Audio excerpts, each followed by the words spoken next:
شاني. أنا القرآن رباني وعلى في الورى شاني. أنا القرآن أدبني. أنا القرآن نقاني.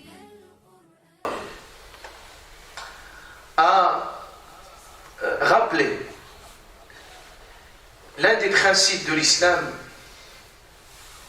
c'est de protéger le corps, protéger l'âme et de protéger l'être, de ce qui constitue l'être humain. Parce que l'être humain, c'est un être de raison qu'Allah subhanahu wa ta'ala lui a donné un cerveau, une capacité de discernement et de compréhension. Et il l'a privilégié par cette capacité d'analyse, de raisonnement, de compréhension que les autres créatures n'ont pas ce niveau et cette faculté de raisonnement très développée. Même s'il existe pour d'autres, mais il est très développé, très sophistiqué chez l'être humain. Et aussi, Allah Ta'ala lui a donné un corps. Et ce corps, dans le Coran al-Karim, maintes fois Allah Ta'ala la beauté de cette création. Et comme quoi Allah Ta'ala a créé l'être humain et il l'a façonné de la meilleure des façons. Ce corps est une machine très sophistiquée. Il fonctionne de façon très étonnante et très subtile. Une intelligence de ce corps dans son fonctionnement. Aussi, on a une psychologie, un psyché à l'intérieur de nous, nafs, qu'il faut également protéger et préserver. Et toutes les prescriptions de l'islam convergent vers ce sens. D'ailleurs, il suffit de voir et de constater.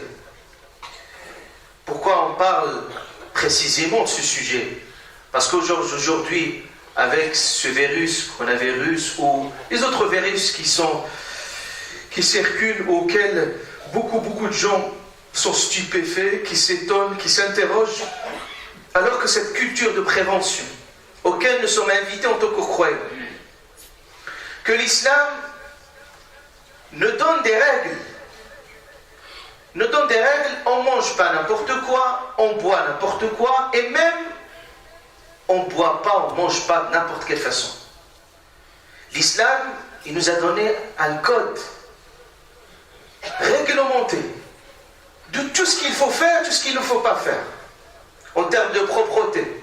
Vous imaginez ce que prescrit l'islam en termes de code comportemental, ce que chaque individu est censé faire.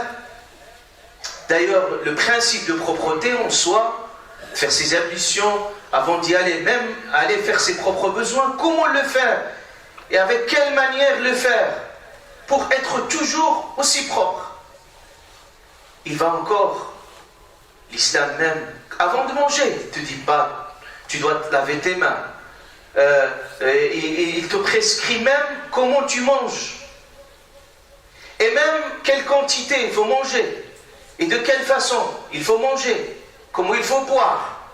Vous imaginez, même l'islam nous dit même, il faut boire, est-ce qu'il faut boire debout, est-ce qu'il faut boire assis, qu'est-ce qu'on commence par quoi, et qu'est-ce qu'on mange.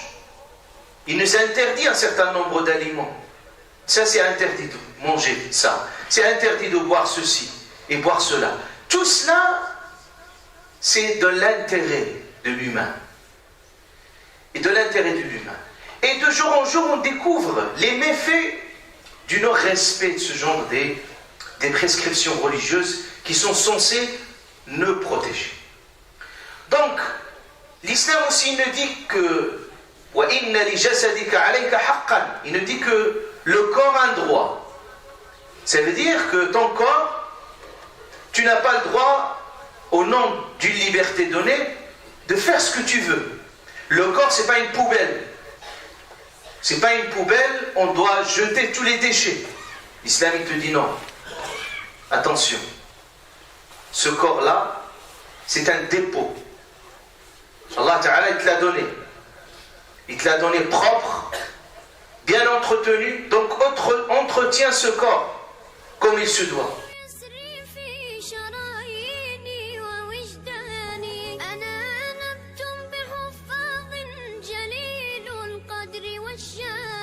لهم نور يعانقهم يضاهي شمس أزمان